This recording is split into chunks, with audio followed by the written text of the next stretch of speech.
Thank you very much, my colleague, Honorable Rigathi Gachagua, Your Excellency, the Deputy President of the Republic of Kenya, fellow party leaders.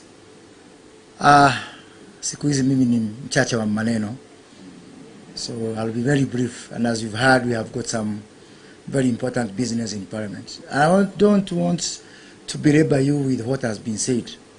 I just want to first recognize people whom we have traveled together in this journey. It's not been easy, starting with yourself.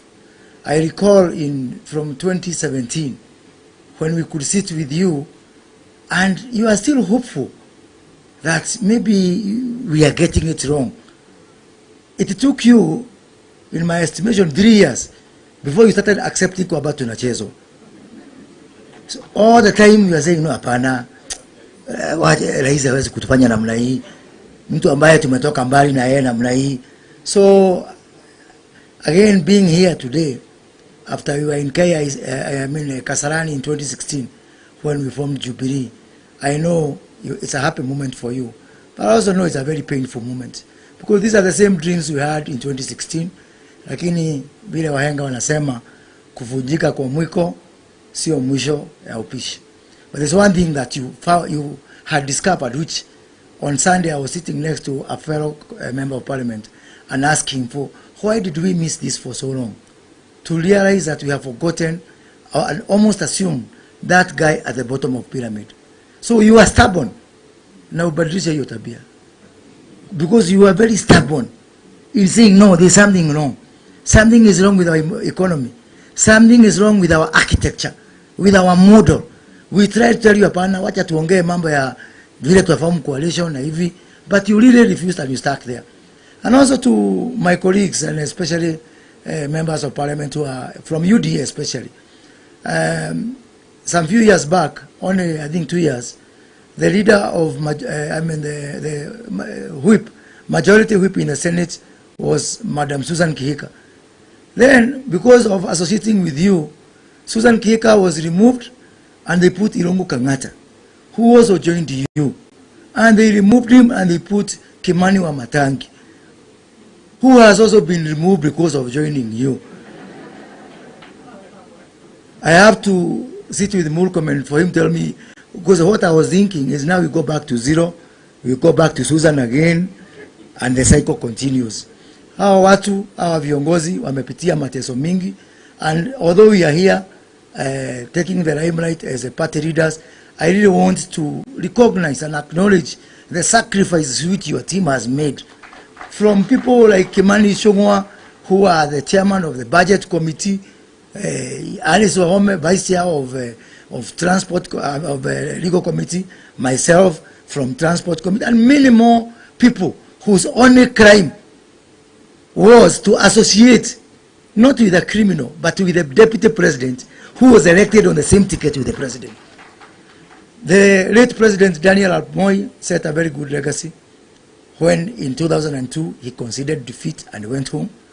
Despite assurances, despite Salikos Gay crying on the runway, Mwai Kibaki followed suit. He went home, and I want to assure you, as a member of Parliament for the President of the Republic of Kenya, he is also going home.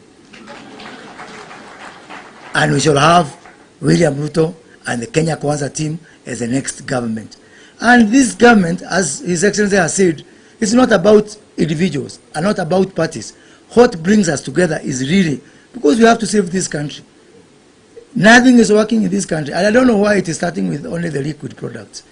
Hakuna mafuta ya petroli, hakuna mafuta ya kupika, hakuna maji, hakuna maziwa. The only liquid ni ile mimi na Musalia tuliacha tukaachia wengine. Hiyo nasikia bado hiko sababu sijasikia wakilalamika. So we have a lot of work to do. Tuko na kazi ya kufanya to save this country. And I want to assure, this is my 7th. I started campaigning for president when I was 21 years old, and I was in a campaign team for Kenneth Matiba. This is my 7th presidential campaign. I forgot how to lose elections 20 years ago. I forgot. I don't know how to.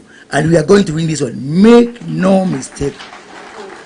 Ile kazi tutafanya na Mwami Musalia na Weta, Aisha Jumwa, Nimeona my predecessor, you know, I'm the incoming chair of Council of Governors, and Martin Nyaga Wambora is here. Kama Wambora ako hapa, yani devolution yote iko hapa. Speaker Muturi ako hapa. Speaker wa Senate ako hapa.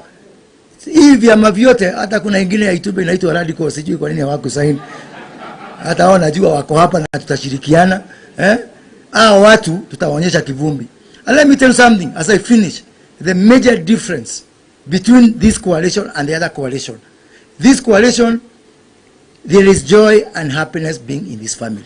This is not a coalition, this is a family. Nobody is woken up, nobody is told to go and do something. The kind of commitment, how else would we survive 5 years of Mateso kama sio unity and our family ethics and our family attitude? Now with the new members who have joined us, we are going to work together. And let me tell you something, because you know Raila Odinga is my friend. And I want to say it on record that Raila was ready to go home after 2017. It is some people who wanted protection, I don't know for what. Because only people who are guilty go looking for people to protect them, including a man who was ready to go and look after his grandchildren.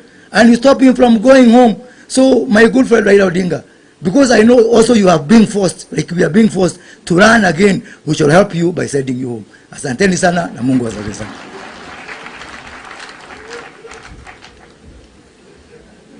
Thank you. Let me call the leader of the Devolution Party, Sophia Kada.